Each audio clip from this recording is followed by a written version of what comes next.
C'est un document qui est présenté pour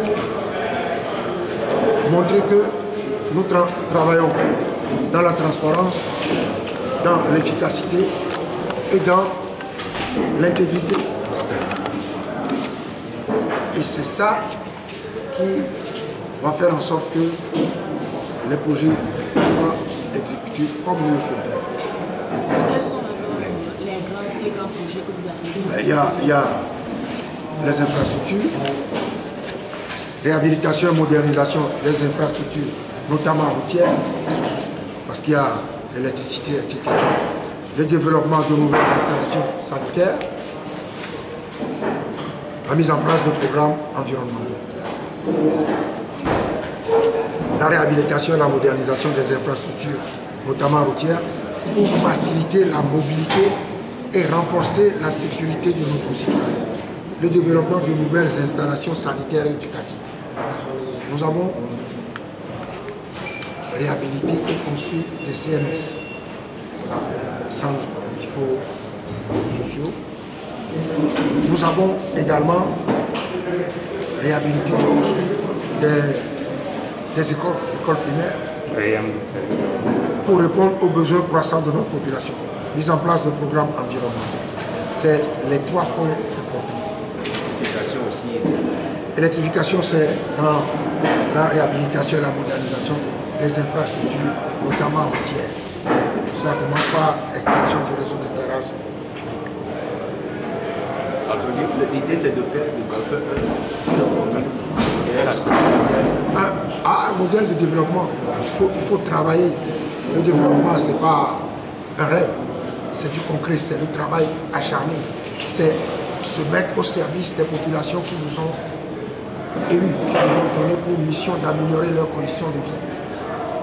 Alors, monsieur, mais c'est quoi le secret par rapport d'ailleurs à ces réalisations? Il n'y a pas de secret.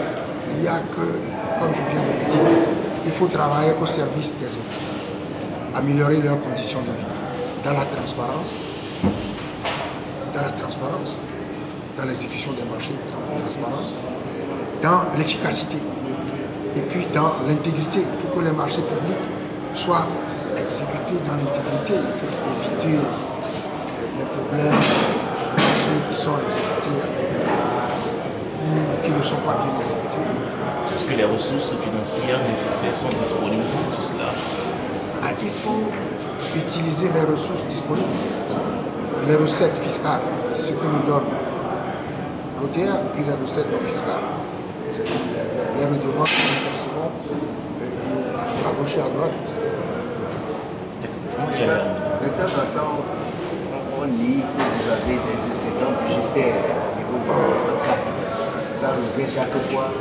Ça veut dire qu'il a seulement assis par rapport aux autres. Non, c'est une bonne gestion des finances publiques. Mais il y a également que ce que nous avons comme excédent, ça ne provient pas de nous, ça provient de la lenteur des exécutions de nos marchés. Lorsque le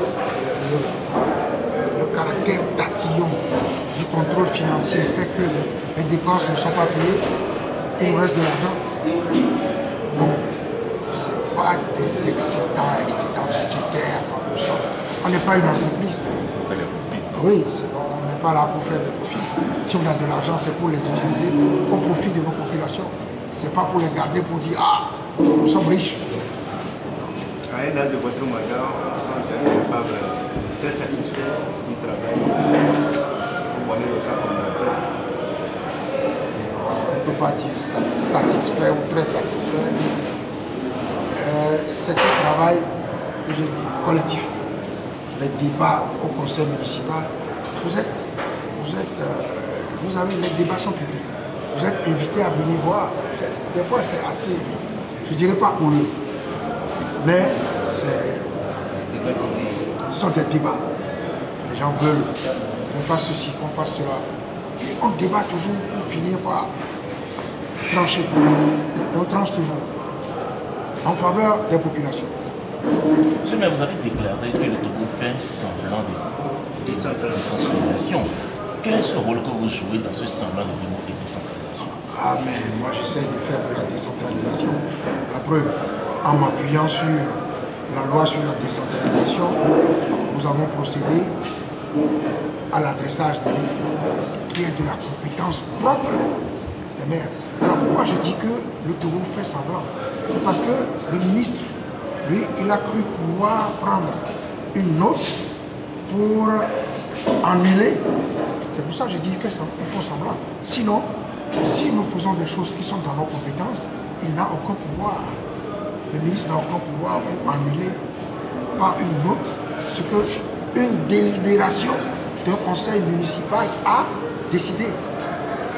Donc, c'est pour ça que je dis, le Togo fait semblant.